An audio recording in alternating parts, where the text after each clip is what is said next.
নজর রাখবো পরবর্তী সংবাদে। গত 25 জানুয়ারি রাতে শহর আগরতলার বুকে একটি দুর্ঘটনা সংঘটিত হয়, যার জেরে একটি মহিলা গুরুতরভাবে আঘাতপ্রাপ্ত হয়েছে এবং সেই সময়টাতে ঘাতক গাড়ি চালক রীতিমতো ঘটনাস্থল থেকে পালিয়ে যায় এবং এই অভিযোগটা পেয়েছিল পূর্ব আগরতলা থানার পুলিশ এবং সেই সঙ্গে তারা তদন্তে নামে। যদিও যে মহিলাকে ধাক্কা দেওয়া হয়েছে, যে মহিলা গুরুতরভাবে আঘাতপ্রাপ্ত হয়েছে, সে জিবি হাসপাতালে চিকিৎসাধীন অবস্থায় তার মৃত্যু হয়েছে এবং সেই সঙ্গে এই মুহূর্তে সংবাদ প্রকাশের পর পূর্ব আগরতলা থানার পুলিশ তদন্তে নেমে একজনকে গ্রেফতার করেছে। গোটা বিষয় নিয়ে ওসি রানা চ্যাটার্জির কি বক্তব্য রয়েছে শুনুন।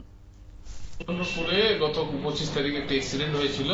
একটা স্কুটার আরোহীকে একটি 4 হুইলার গাড়ি হিট করেছিল।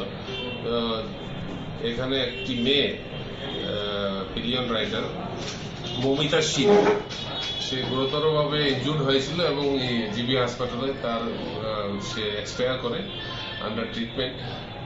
তো এই গাড়িটাকে আপনার এই ঘটনাস্থল থেকে পালিয়ে গিয়েছিল, এই যে 4 হুইলার গাড়িটা, আমরা এটিকে গতকালকে রাত্রেবেলা ড্রাইভার সহ গ্রেফতার করতে সক্ষম হই। আজকে কোর্টে পাঠানো হয়েছে। কি নামটা জানা গেছে?